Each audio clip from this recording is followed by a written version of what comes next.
എനിക്ക് നന്നായിട്ട് അറിയാലോ. നിങ്ങൾ ഒറ്റ ഒരുത്തം കാരണ എനിക്ക് ഇതെല്ലാം ഉണ്ടായത്. ഗൾഫിൽ പോവാൻ വേണ്ടി നിങ്ങൾ ഒപ്പിച്ചൊന്ന് 75,000 റുപ്യ മുസ്തു നീ ജീവിതം ഉണ്ടാക്കി തന്നത്. അത് ഓർമ്മയുണ്ടോ നിങ്ങൾക്ക്? ഞാൻ നിനക്ക് 75,000 രൂപ. എനിക്കറിയാൻ മറന്നുണ്ടാവുന്നു. കൊടുക്കണതും വാങ്ങണതും അവിടെ വെച്ച് തന്നെ മറക്കണ പാർട്ടിയല്ലേ ബാലേട്ടൻ. ശരിയാ ശരിയാ. ഞാൻ നിനക്ക് എടാ മുസ്തു, ബാലേട്ടൻ ആദ്യമായി കൊടുത്ത പണം തിരിച്ചു വയ്ക്കുക. പലിശ സഹിതം നീ തരുമോ? എനിക്ക് 3 ലക്ഷം രൂപ. ഇതെന്താ ബാലേട്ടൻ ഇങ്ങനെയൊക്കെ ചോദിക്കണേ? ഞാൻ എന്റെ കുടുംബത്തിൽ ഒന്നും അല്ലാതായി നിൽക്കുക ഇതിന്റെ പേരിൽ. തരുവാടാ നീ എനിക്ക്. ബാലേട്ടാ, വേണ്ടി നെട്ടോട്ട് ഓടണം നിങ്ങള്.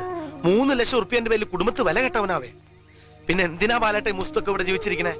എടുത്തോ, എന്റെ സമ്പാദ്യം മുഴുവൻ എടുത്തോ. എന്നിട്ട് മതിയായില്ലെങ്കിൽ ബാലേട്ടന്റെ കടം വീട്ടാൻ പഴയ കൂലിത്തല്ലിന് പോവാൻ ഈ മുസ്തു റെഡിയാ. മതി മതി.